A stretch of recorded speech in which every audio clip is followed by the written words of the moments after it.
Hi, everyone. Welcome back to the Collaboration Space. I'm your AVI-SPL host, Nancy Lucier, and joining me today is Jen Sigmund, who is the Senior Manager of Workplace Experiences for the Americas for Barco. Welcome, Jen. How are you today? I'm doing great, Nancy. How are you? I'm doing good. And today, Jen, I know we're going to talk about, we've been doing hybrid meetings for just about 2 years now. So we wanted to Mhm. talk a little bit about that and, how we're going to move forward because hybrid meetings are pretty much here to stay, right? They are Yeah. indeed. And it's what's, I think the biggest thing that we've noticed is that, before COVID started, and I think we're all tired of talking about this now, but, we had kind of, meeting equity, right? People just, you were going to be in a meeting room. And if the meeting was important, you were going to be there. And then we still had the same situation actually in the last 2 years, because while we were all remote, we all simply were a remote participant on a call. So there really was no true hybrid. And now what we're seeing, of course, is this evolution to what we're calling hybrid meetings. We've seen the research that says, people really want to go back into the office a bit, believe it or not, maybe not full time, but 2 to 3 days a week. But we're actually seeing, the main reason being around socialization, that ability to make decisions faster, which has probably been the most hampered during meetings. The other thing that we've been seeing as well is around this focus time. There are a lot of people who haven't had an ideal situation when they were working from home, and we're actually anxious to get back into the office to focus on getting some things done. Yeah, and then there's also, if you're at home, are you always working? Do you always need to be available? So there's a little bit of that too. So that kind of brings up, some employees are still struggling with hybrid meetings. And why do you think that is?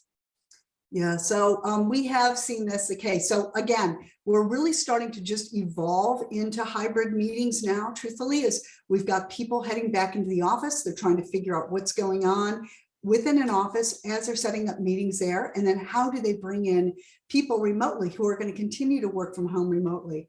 And so we know that, 28% or 30%, I would say, that people that we've been researching, they say it's really difficult to have their voice heard when joining a hybrid meeting.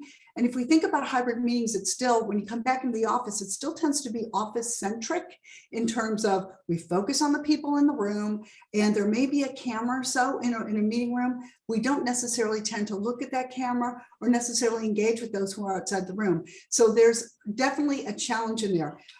Twice as many people who participate remotely feel that they say that the meeting leaders cater too much to those who are in the room.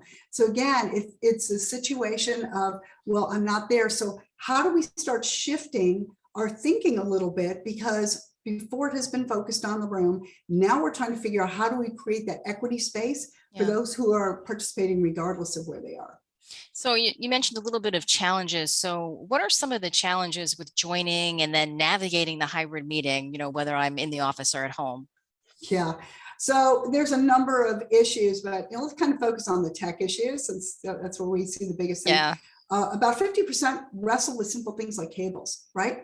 You walk into a meeting room and you're like, okay, now I need to plug in my laptop and I'm going to share, and now I've got to set up this remote call. So what are the cables I need to connect to? How are things set up? 58%, almost 60% of issues with sharing content. And it goes to beyond the cables, but then how exactly am I doing it? And what platform are we using today? You may be on Teams one, you may be on Zoom on another one, and it changes depending on the platform you're using. Also, difficulties connecting to audio and video. So the peripherals in the room are the different devices in the room. So that type of stress with technology actually leads to anxiety with the meeting itself, and then to challenges with meeting equity. And as we talked about before, you can get the technology working, and then you've got issues like body languages, social cues. Did what I just say, was that funny or was that not funny? How was that interpreted, right? There's a whole lot of challenges just around the nuances that we have within the meetings. Beyond hearing people, not being able to speak up. There's just some challenges that come in with things like with culture. I work at a company that is it's a global company, right?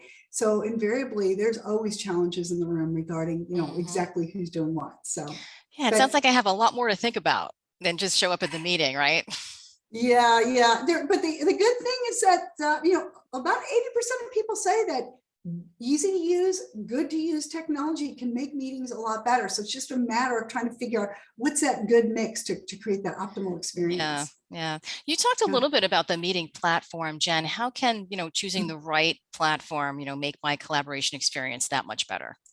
So, working with the right platform right off the bat can make things a whole lot simpler. And as I alluded to before, you just never know sometimes what you're dealing with. A lot of companies do standardize on one particular platform, whether it's Teams or Zoom or WebEx, but invariably during a day when people are in meetings, they'll use a platform that they're used to, but then they'll go to another one. So what you really need to do is think about, how do we holistically step back and create that similar experience, basically that same easy use experience, whether you do this from your home and you do it from your laptop, or whether you walk into a meeting room. And for us at Barco, it's simply all around creating a seamless experience based on using your own laptop, right? Yeah. And the thought is, with a platform, it should just work no matter what you're doing. And so we do this actually with a set of capabilities called Smart Flows through ClickShare. And what that really means is that we anticipate what you want to do as a meeting owner when you walk into a room, and we set up that experience so that it's flawless and easy for you, regardless of what platform.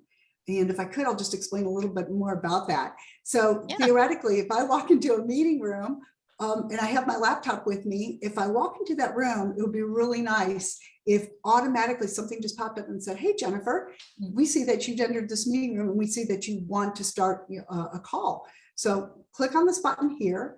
And when I do that, it immediately sets up the meeting for me. It lets me know through a series of host flows that everything that I need to have connected in that room works, so that I'm ready to go. My cameras are in check, my microphones are in check, everything is ready to go to host that hybrid meeting. And from there, it just sets up and it says, fine, hit this button. And as soon as you hit the button, everything works. You're in the meeting and we're in a remote call the way we are right now, or within a meeting room. And I've got a hybrid meeting ready to go. I like that you mentioned there was one button I need to push, so I don't need to think about the technology. Right. That's it. And that's our goal. Our goal is actually to remove the thought of even having to think about technology. We simply are just trying to move towards integrating the way you work and the way that workflows go into the whole call, so that from the minute you start your meeting to the minute throughout the meeting and then to the end of the meeting, it's a simple process, and you simply can focus on what you're doing, which is your work at hand, and not on the technology. Yeah, that's great. And you touched on something very important. You talked about being able to hear everyone and seeing everyone, and how that relates to meeting equity. What are some best practices that you can share to help really get meeting equity the best it can be? Sure. So, we talked about the technology, of course. I think having a good platform, such as ClickShare, something regardless of what you're doing and how you're going to work in your room, it's something that's set up, that's intuitive, that's easy to do. But beyond that, it's other things like, and I'm sure IT managers already know this, but it's looking around the room. Where are your cameras positioned relative to your displays? Are the displays kind of at eye level for people who are coming in remotely into a meeting room? That's something to look at. The angle of the cameras. Maybe there should be more than one camera depending on the size of the room, so that you can take a look at a whole group of people or focus in on a specific speaker. And beyond that, there's some good, simple, basic practices that we always tell people. Start with a good agenda in mind, right? Make sure that Always. the people who are in the remote part of a call are actually brought into the conversation first. And even if you need to, write everyone's name up on a whiteboard or something, so that you are constantly reminded to bring in people engaged in the conversation. And then last but not least, I encourage you to go to the Barco website. We have one called, it's meetingequity.com. And you can download a one-page guide that will give you kind of a tip sheet on best practices around doing hybrid meetings. So our goal at the end of the day is really to remove the technology and just allow people to do what they want to do, which is focus on their meetings. I like that. And it'll just be like, we're in the office, we're at home, we'll have the same experience wherever we are. That's what I call the holy grail, right? Yeah. No matter where you are, no matter what you're doing, the experience is the same, it's seamless, and it's easy. So. Great.